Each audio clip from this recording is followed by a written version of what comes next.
3 વખત ઓમકારનાદ.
આજની આપણે આ પ્રાર્થના સભામાં આપણે જે પ્રાર્થના કરી એમાંની જે કળી કે ગુણથી ભરેલા ગુણીજનોને દેખી, ગુણથી ભરેલા ગુણીજનોને દેખી હૈયું મારું નૃત્ય કરે. તો આપણી વચ્ચે આવા ઘણા બધા ગુણીજનો જે ઉપસ્થિત છે, મહેમાનો, તો એક વખત ફરી વખત જોરદાર તાળીઓથી પુરુષાર્થ પરિવારમાં ગુણીજનોને દેખી અને આપણું હૈયું છે એ નૃત્ય કરવું જોઈએ.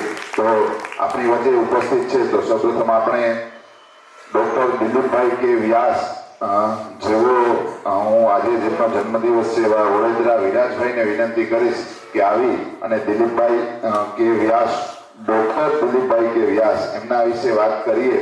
વિરાજભાઈને વિનંતી કે એવું એમનું સન્માન કરશે કે જે member of state examination board, એમના પોતે મેમ્બર રહી ચૂક્યા છે. ગુજરાતી અને ઇંગ્લિશ બંનેમાં એ પોતે બુક લખી રહ્યા છે અને પૂર્વ પ્રિન્સિપાલ પીટીસી કોલેજમાં જેઓ 16 વર્ષ સુધી પ્રિન્સિપાલ રહ્યા છે અને અલિયાબાડા ખાતે પ્રથમ 15 વર્ષ છે એમને પોતાનું શિક્ષણ કાર્ય પણ કર્યું છે. ત્યારબાદ આપણી વચ્ચે પોલીસ વિભાગમાંથી PICL દેસાઈ સાહેબ છે. તો NCC ના સિનિયર કેડેટ હું વિશાલભાઈને વિનંતી કરીશ કે PI શ્રી દેસાઈ સાહેબ છે એમનું સન્માન કરશે. આપણે જોરદાર તાળીઓથી સાહેબના સન્માનને વધાવીએ. આપણા ભાણવડ તાલુકામાં PI સાહેબ છે પોતાની સેવા ફરજ બજાવી રહ્યા છે. જોરદાર તાળીઓથી એમનું સન્માન કરીએ. ખૂબ ખૂબ આભાર. ત્યારબાદ મહેન્દ્રભાઈ કે પરમાર, ગઈકાલે જેમનો જન્મદિવસ હતા એવા વારોતરિયા જ્યોતિબેનને વિનંતી કે આવી અને મહેન્દ્રભાઈ કે પરમાર છે એમનું સન્માન કરશે. મહેન્દ્રભાઈ વિશે વાત કરીએ તો એક કોલમ લેખક, છેલ્લા ઘણા વર્ષોથી સંદેશ અને દિવ્ય ભાસ્કર આ બંનેમાં એ કોલમ લખી રહ્યા છે. મહામંત્રી, ગુજરાત ઇતિહાસ પરિષદ એમના મહામંત્રી રહી ચૂક્યા છે. ગુજરાત નઈ તાલીમ સંઘ એમના મંત્રી પણ છે અને ગુજરાત રાજ્ય અધ્યાપન એના પૂર્વ પ્રમુખ પણ છે.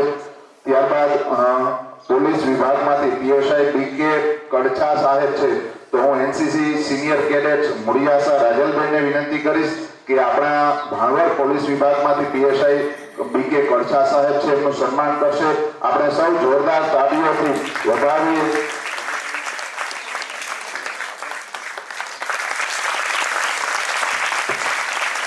પોલીસ વિભાગ છે આપણે સૌની સેવા અને ફરજ બજાવી રહ્યા છે.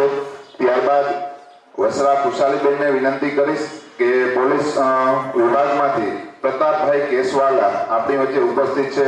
તો ખુશાલીબેન છે એમનું સન્માન કરશે. આપણે જોરદાર તાળીઓથી વધાવીએ.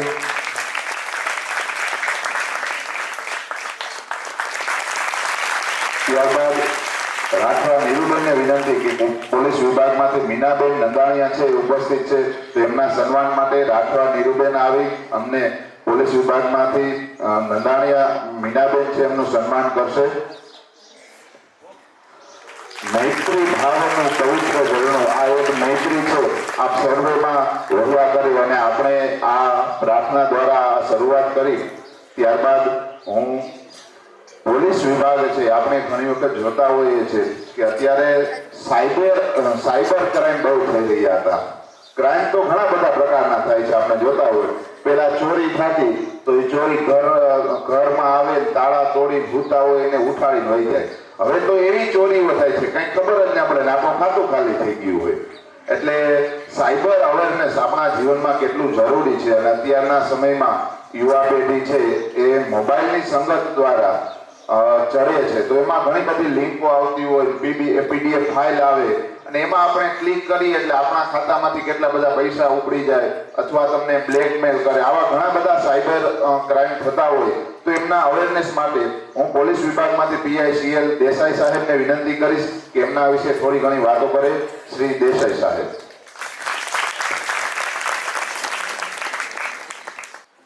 સુપ્રભાત. મંચ ઉપર ઉપસ્થિત શ્રી વ્યાસ સાહેબ, પરમાર સાહેબ, પીએસઆઈ કડછા સાહેબ, અમારા પોલીસ કર્મચારીઓ, તેમજ જે વ્યક્તિના લીધે આ પટાંગણ આટલું દીપી ઉઠે છે, ખીલખીલી ઉઠ્યું છે, એવા શ્રી ભીમસિંહભાઈ. ખરેખર મને આ સંસ્થામાં આવીને આજે ખૂબ એનર્જેટિક ફીલ થાય છે. મને મારા શાળાના દિવસો, કોલેજના દિવસો, તમામ દિવસો યાદ આવી ગયા. શાળાના સમયમાં જે આ પ્રાર્થના અમે જે શ્લોકો બોલતા એ શ્લોકો આજે તમે બોલ્યા. કોલેજમાં અમે એનસીસી કેડેટ હતા. હું પોતે સિનિયર અંડર ઓફિસર હતો 9 ગુજરાત બટાલિયનમાં. તો પેલા ભાઈને મળીને મને તરત આમ પોતાનું પ્રતિબિંબ સામે આવ્યું હોય ને જેવું લાગવા લાગ્યું. કારણ કે એક જગ્યાએ એક સમય અમે પણ એ જગ્યાએ હતા.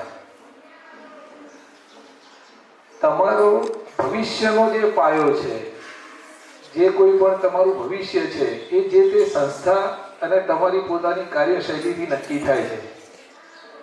સંસ્થા રાષ્ટ્રપ્રેમી, રાષ્ટ્રના વિચારધારાવાળી અને બાળકનું હિત જોનારી હોય તો એમાં 100% પરિણામ મળે જ છે. અને હમણાં આપણે જે વિષયની વાત કરી એ સાયબર ક્રાઇમ એટલે રાષ્ટ્ર વિરોધી પ્રવૃત્તિ. બરાબર? સાયબર ક્રાઇમ એ એવી વસ્તુ છે કે આપણે જ આપણા ઘરના સભ્યોને છેતરીએ છીએ. દેશ શું છે? આપણો જે ભારત દેશ શું છે? આપણું ઘર જ છે. આપણે સૌથી પહેલા શું છીએ? ભારતીય. પ્રાર્થના બોલો છે ને, હા, ભારત મારો દેશ છે ને બધા ભારતીયો મારા ભાઈ બહેન છે. તો આપણે કોને છેતરીએ છીએ? આપણા જ ભાઈ બહેનને. હવે આપણા જ ભાઈ બહેન જે લોકોને તમારા જેવું જ્ઞાન નથી મળ્યું, તમારા જેવો અભ્યાસ નથી મળ્યો, તમારા જેવું શિક્ષણ નથી મળ્યું, તમારા જેવા સંસ્કાર નથી મળ્યા, એ શું કરશે? તમને છેતરવાનો પ્રયત્ન કરશે. બરાબર? તો એ જે છેતરવાનો પ્રયત્ન કરે છે એમાંથી કઈ રીતે બચવું, કઈ રીતે એમાંથી નીકળવું? સામાન્યમાં સામાન્ય બાબત છે એ અત્યારે દરેક વિદ્યાર્થીને, વાલીને એવું હોય કે ભાઈ મારું બાળક મોબાઈલ જોવે છે તો એ બહુ એક્ટિવ થઈ ગયું, સુપર એક્ટિવ થઈ ગયું. પણ મોબાઈલના જેટલા સારા પરિણામ છે એનાથી પણ વિપરીત 1000 ગણા પરિણામ છે. ખ્યાલ આવે ને? તો એ જે પરિણામો છે એ આપણે ભોગવવા ના પડે, એ પરિણામોથી આપણે દૂર રહીએ, આપણા અભ્યાસના પરિણામો સારા લઈએ, નહીં કે મોબાઈલથી દૂષણ ઘરમાં ફેલાઈએ. તો એ મોબાઈલ સિવાય પણ બીજા કેટલાક ગેજેટ્સ છે, મોબાઈલ સિવાય પણ ઘણી પ્રવૃત્તિઓ છે કે જેનાથી સાયબર ફ્રોડ થઈ શકે છે. બરાબર છે? જેમ કે બેંકનું ATM કાર્ડ હોય છે, તમે વાપરો છો, તમારા મધર ફાધર વાપરતા હશે બેંકનું ATM કાર્ડ, તો એમાં પણ ફ્રોડ થઈ શકે છે. ઇવન તમે કોઈ પણ એક જગ્યાએ સાઇન કરો છો તો એ સાઇનમાં પણ ફ્રોડ થઈ શકે છે. તમારું આધાર કાર્ડનો પુરાવો કોઈ એક જગ્યાએ આપો છો તો પણ ફ્રોડ થઈ શકે છે. પહેલાનો સમય અલગ હતો, ત્યારે ચીટિંગ, ફ્રોડ આટલું બધું અવેર નહોતું, લોકોને આટલી બધી સિસ્ટમ નહોતી. બરાબર? એટલે માત્ર ઘરમાં ચોરીઓ થતી. ક્યાં થતી? ઘરમાં ચોરીઓ થતી, ઘરમાં ફ્રોડ થતું કે ભાઈ કોઈ બહારનો વ્યક્તિ આવીને આપણા ઘરની દિવાલ કે બારી તોડી અને ચોરી કરીને લઈ જતા. પણ હવે એ લોકોને ઘર સુધી આવવાની જરૂર નથી, કારણ કે આપણો તમામ ડેટા આપણે ઓનલાઈન કરી દીધો છે. ખ્યાલ આવે છે? એટલે એ ડેટા ઓનલાઈન થવાને કારણે શું છે? આપણી તમામ માહિતી ત્યાં આગળ પ્રસ્થાપિત થયેલી હોય. લોકો ફેસબુકમાં ફોટા મૂકતા હોય, આજે અમે કુલુ ગયા, બીજા દિવસે આજે અમે મનાલી ગયા, ત્રીજા દિવસે તો કે આજે અમે શિમલા ગયા. ચોરને ખબર હોય, એ ફેસબુક જોવે, હા બરાબર છે કે ભાઈ આજે PI સાહેબ મનાલીમાં છે તો સાહેબનું ઘર ખાલી. સમજ્યા?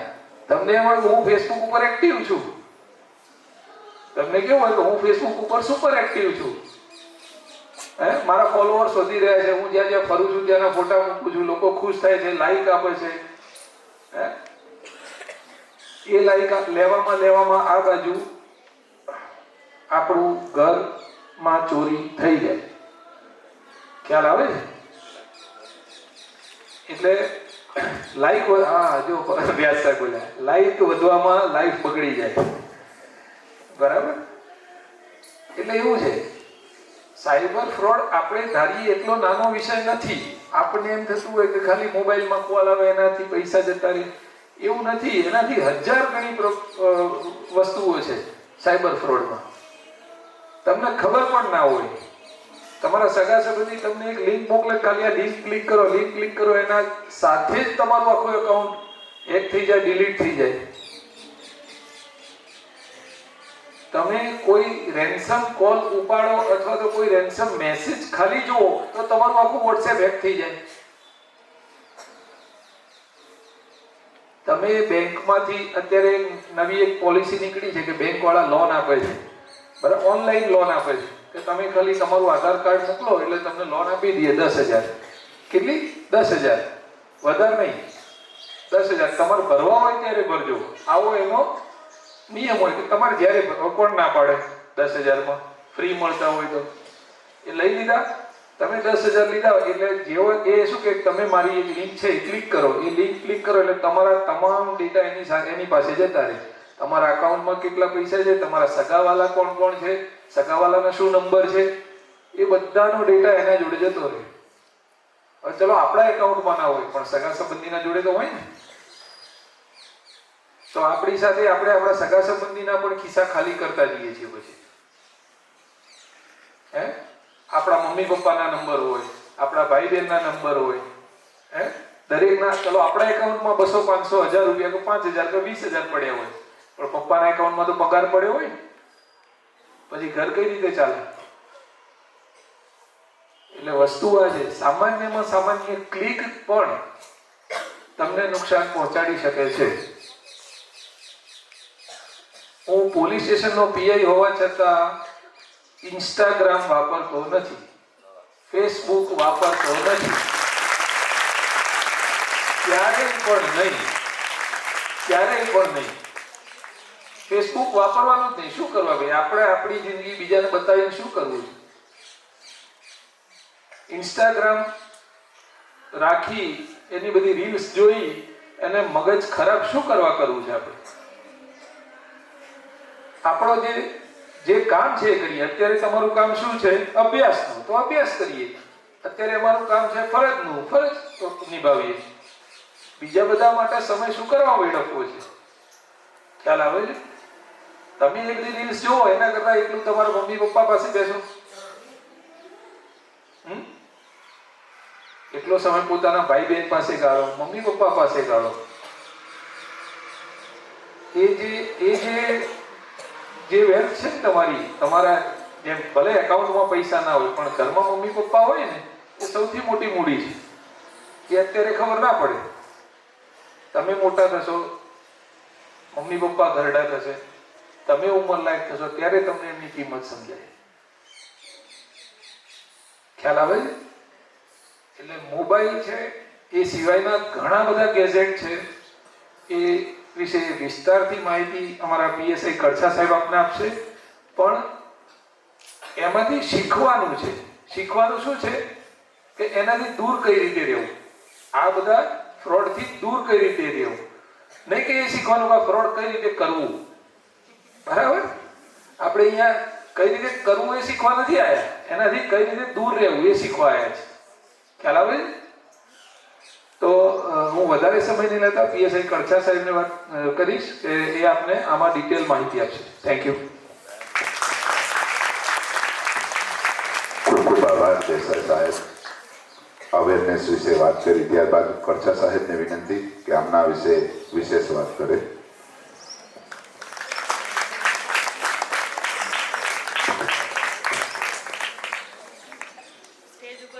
બધા જ મહાનુભાવોનો આભાર માનું છું કે મને અહીંયા આટલો સમય આપ્યો તમને બધાને સાયબર અવેરનેસના પ્રોગ્રામમાં અવેરનેસ આપવા માટે. હવે આપણે બાળકોમાંથી ટુ વે કમ્યુનિકેશન કરશું કે બાળકોમાંથી કેટલા લોકોને ખબર છે કે કયા કયા ટાઈપના ફ્રોડ થાય છે ને તેમના ફેમિલીમાંથી કોઈ જોડે એવો બનાવ બનેલો હોય તો. Okay, online shopping fraud. બીજું, ઓનલાઈન કંકોત્રીની લિંક આવેલી, લિંક ઓપન કરતા બેંક અકાઉન્ટમાંથી પૈસા ઉપડી ગયા. બીજા એટીએમ નો ઓટીપી માંગ્યો હોય, આધાર કાર્ડની ડિટેલ માંગેલો હોય.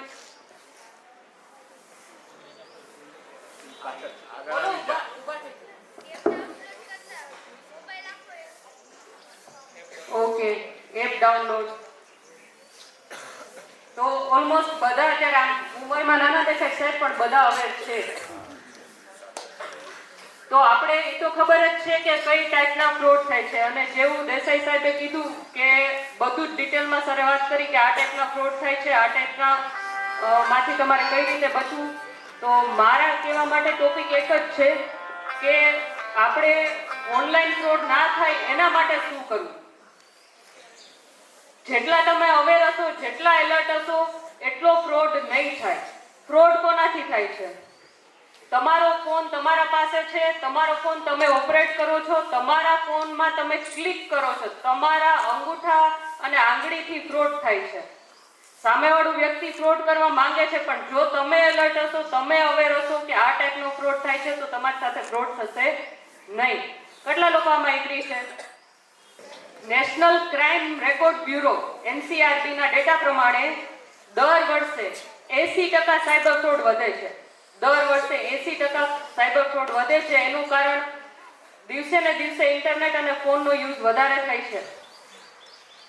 અને સૌથી મોટો સાયબર ફ્રોડ એટલા માટે છે કે આપણે ફ્રોડથી અવેર નથી. અને જો તમે અવેર છો તો એલર્ટ નથી. તમને ખબર છે કે હેલ્મેટ પહેરવાથી પડો ત્યારે હેમરેજ ના થાય. પણ શું તમે હેલ્મેટ પહેરો છો? બાળકોની વાત નથી, પણ તમારા ઘરના બધા હેલ્મેટ પહેરે છે? તમને ખબર છે કે સીટ બેલ્ટ પહેરવાથી એરબેગ એક્સિડન્ટ ટાઈમે ખુલે તો તમારું કાર ક્રેશ થાય તો તમને ડેમેજ ઓછું થાય, તમારા શરીરને નુકસાન ઓછું થાય. તો બધા સીટ બેલ્ટ પહેરે જ તમારા પેરેન્ટ્સ? ભલે ના પાડો તો અહીંયા દંડ નહીં પાડું. પણ આ વાત એવી છે કે આપણને ખબર છે હેલ્મેટ પહેરવાનું, સીટ બેલ્ટ પહેરવાનું છે. એવી જ રીતે આપણને ખબર છે કે સાયબર ફ્રોડ થશે ક્લિક કરવાથી, એટીએમની ડિટેલ આપવાથી, પણ છતાં આપણે ભૂલ કરીએ છીએ કેમ કે આપણે એલર્ટ નથી. બીજું છે, તમારા સોશિયલ મીડિયા ઉપર તમે જે તમારા ફોટા મૂકો છો એનું હાલમાં ચાઇલ્ડ પોર્નોગ્રાફીમાં યુઝ થાય છે. થોડું માઇન્ડ બ્રોડ રાખીને સમજજો. બાળકો જે પોતાના ફોટોઝ મૂકે છે અથવા બાળકોના વાલી જે બાળકોના ફોટોઝ મૂકે છે એના લીધે ચાઇલ્ડ પોર્નોગ્રાફીમાં ઈ ફોટા મોર્ફ કરીને એના ફોટોઝ અને વિડીયોઝ બનાવીને ડાર્ક વેબ ઉપર સેલ કરવામાં આવે છે. એનું બહુ મોટું માર્કેટ છે. બીજું, જે બાળકોનું અપહરણ થાય છે એમાં માતા પિતા ક્યાંક ને ક્યાંક ઓનલાઈન એની ડિટેલ્સ મૂકે છે. આ સ્કૂલની, એમને લેવા મૂકવા જવાની, એના વેકેશનની, મારું છોકરું આ જગ્યાએ વેકેશનમાં જાય છે, મારું છોકરું આ જગ્યાએ જાય છે, મારું છોકરું આ જગ્યાએ સોલો ટ્રીપ ઉપર જાય છે. તો તમારા માતા પિતાને પણ કહેવાનું કે તમારી કોઈ પણ ડિટેલ્સ ઓનલાઈન ના મૂકે. જે બાળકોનું અપહરણ થાય છે એમાં એ લોકો ઓનલાઈન બધી જ ડિટેલ્સ ફોલો કરે છે. તમે સોશિયલ મીડિયા યુઝ કરો પણ એના 2 સ્ટેપ વેરિફિકેશન સાથે.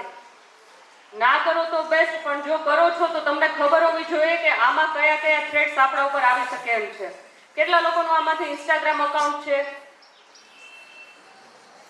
હા, સ્વેચ્છાએથી હાથ ઊંચો કરો. કેટલા લોકોનું ફેસબુક પ્રોફાઇલ છે?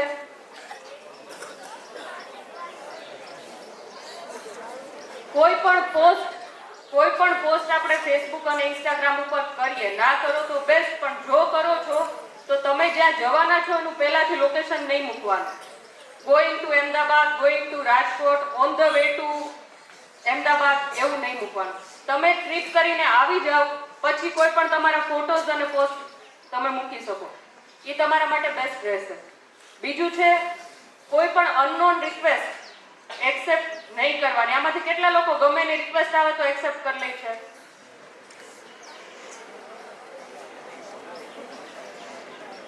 આ વસ્તુ એક 16 વર્ષના છોકરાને આવી રીતે કોઈ છોકરીની રિક્વેસ્ટ આવે. તમે લોકો સિરીઝ જોતા હોય નેટફ્લિક્સ, તો ધ ગેમ કરીને સિરીઝ જોજો. નેટફ્લિક્સ ઉપર ધ ગેમ કરીને સિરીઝ છે. એમાં એક 16 વર્ષની છોકરી છે, એમના સાથે એક હેન્ડસમ પ્રોફાઇલ બનાવીને છોકરો વિડીયો કોલ ઉપર વાત કરે છે. પછી છોકરીના આખો ઓનલાઈન વિડીયો રેકોર્ડિંગ કરે છે વિડીયો કોલના, અને પછી એને ડાર્ક વેબ ઉપર સેલ કરે છે એના વિડીયોઝ મોર્ફ કરીને, ન્યૂડ વિડીયો.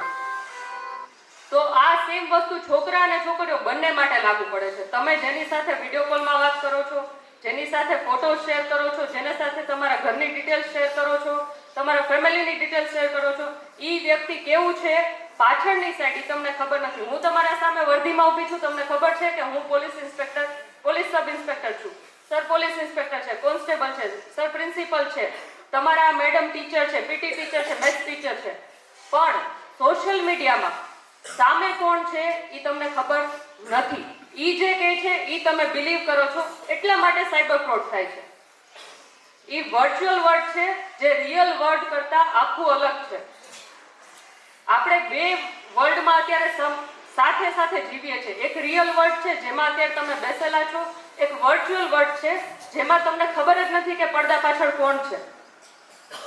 તો તમને જે ઇન્ટ્રોડક્શન આપે એમાં તમે એકવાર નહીં 10 વાર વિચાર કરો, એની પ્રોફાઇલ જો, અને બને ત્યાં સુધી અનનોન લોકોને ફ્રેન્ડ રિક્વેસ્ટ એક્સેપ્ટ ના કરો. હા, બધું જ જ્યાં મોબાઈલ અને ઇન્ટરનેટ છે ત્યાં કોઈ પણ બનાવ બનવાની શક્યતા છે અને છે.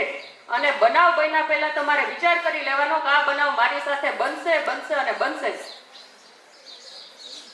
એવી કોઈ સાયબર સિક્યોરિટી વોલ નથી જેનાથી હું તમારા ફોનને પ્રોટેક્ટ કરી શકું એઝ અ પોલીસ. અને મિનિટ્સની અંદર ડેટા લીક થાય છે, સેકન્ડ્સની અંદર ડેટા લીક થાય છે. તમે કમ્પ્લેન કરશો, અમે એક્શન લઈશું, FSL માં તમારો ફોરેન્સિક સાયન્સ લેબોરેટરી ગાંધીનગરમાં તમારો ફોન મોકલશું, ત્યાંથી ડેટા આવશે. બેંકમાં ડિટેલ્સ મોકલશું, બેંકમાંથી તમારો બેંક એકાઉન્ટ ફ્રીઝ કરશે, તમને પૈસા રિટર્ન મળશે. એમાં બહુ ટાઈમ જતો રહેશે. એ અમે કરશું જ, અમારી ફરજ છે.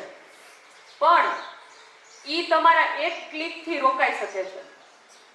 જે તમે અજાણી ક્લિક ઉપર ક્લિક કરી દો છો વિશ્વાસ કરીને, એનાથી રોકાઈ શકે છે. નથી રોકાતું તો અમે છે જ, પણ ત્યાં સુધીમાં તમારું નુકસાન થઈ જાય છે. 1930 હેલ્પલાઇન નંબર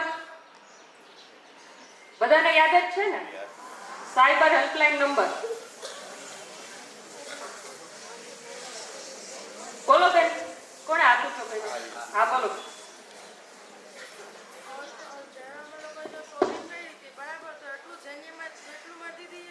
પેમેન્ટ કર્યું એનાથી વધારે અમારા અકાઉન્ટમાંથી પૈસા ઉપડી ગયા, તો એનાથી બચવા માટે શું કરીએ? 1930 માં ફોન કરવાનો અને તમારા બેંક ના જે કોલ સેન્ટરનો જે નંબર હોય ને તમારા બેંકનો, એમાં ફોન કરી અને તમારું ડેબિટ કાર્ડ અને બેંક એકાઉન્ટ ડિટેલ ફ્રીઝ કરાવવાની. ફ્રીઝ ઇન ધ સેન્સ એ લોકો સ્ટોપ કરી દેશે. ત્યાંથી તમારું પેમેન્ટ રિલીઝ, પણ ત્યાં સુધીમાં તમારું પેમેન્ટ તો જતું રહ્યું ને, એને પાછું મેળવવા માટે આખી એક પ્રોસેસ છે. એ પ્રોસેસ કરવાની જે લીગલ પ્રોસેસ છે.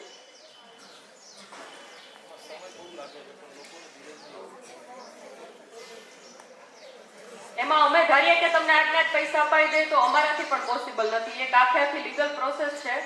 તમારું અકાઉન્ટ ફ્રીઝ થાય, તમે કમ્પ્લેન કરો, એમનું અકાઉન્ટ ફ્રીઝ થાય, એમનું જ્યાંથી અકાઉન્ટ છે ત્યાંથી આપણા કમ્પ્લેન મુતાબિક એમના અકાઉન્ટમાંથી આપણે ડિટેલ્સ મંગાવીએ છીએ. પછી એ લોકોના અમાઉન્ટ પાછી રિટર્ન આવે છે, કેસ ચાલે છે, અને પછી તમને કોર્ટમાં અરજી કરો ત્યારે તમને પૈસા રિટર્ન મળે છે. એટલે એ થોડી લેન્ધી પ્રોસેસ છે, પણ મળી જાય છે. હા, ક્લિક નહીં કરવા ઉપર છે. બીજું કઈ બહેનો ભાઈઓ? હા બેટા.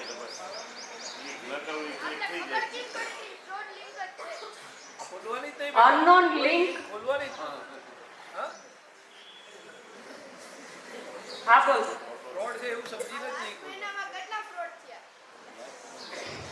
તમારે NCR નો ડેટા જોવો પડશે. પણ દર વર્ષે 80% ફ્રોડ, ગયા વર્ષે 100 થયા હોય તો આ વખતે 180 થાય છે. દર વર્ષે 80% ફ્રોડ વધે છે. જેમ ફોન, મેં કીધું ને, જેમ ફોન અને ઇન્ટરનેટનો યુઝ વધે એમ ફ્રોડ વધે છે. આનું એક જ છે કે આપણે કોઈ પણ અજાણી લિંક, અજાણ્યા વ્યક્તિ કે અજાણ્યા ફોન ઉપાડશું નહીં, ક્લિક નહીં કરીએ. હા, ઓટીપી શેર નહીં કરીએ. આ બધાને ખબર જ છે, બધા હોશિયાર જ છે. બધા એક સાથે બોલશું. આજ પછી હું કોઈ અજાણ્યા વ્યક્તિનો ફોન ઉપાડીશ નહીં. અજાણી લિંક ઉપર ક્લિક કરીશ નહીં. અજાણ્યા વ્યક્તિની ફ્રેન્ડ રિક્વેસ્ટ એક્સેપ્ટ કરીશ નહીં. અજાણ્યા વ્યક્તિ સાથે મારા personal details, photos, videos, bank details, OTP કે લોકેશન શેર કરીશ નહીં. કોઈ ગેમ ડાઉનલોડ કરીશ નહીં. ઓકે. જય હિન્દ, જય ભારત.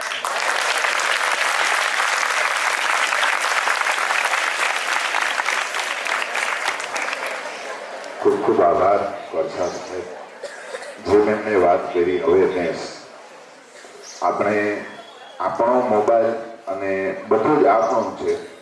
જે આપણે ધારીએ એ કરીએ છીએ, છતાં પણ ક્યારેક એવું કે સામેવાળો વ્યક્તિ જેમ કે એમ કરી શકીએ. આપણે આમની પહેલા જ જ્યારે એક અવેરનેસ હતો ત્યારે ગોળપાળ સાહેબ હતા, પીએસ એમને વાત કરી હતી કે ભાવરમાં જ એક છોકરી જે શિક્ષિત છે અને સરકારી જોબ કરે છે, એને 600 રૂપિયા માટે એમને સન્માનમાં આ કરો તો 600 નેતામાં ભીડે એનો કેસ જોયો છે, ઈમેલ વાળો. તો એ જે 600 રૂપિયા પાછળ એને 20 થી 25 હજાર રૂપિયા એને સામે આપી દીધા.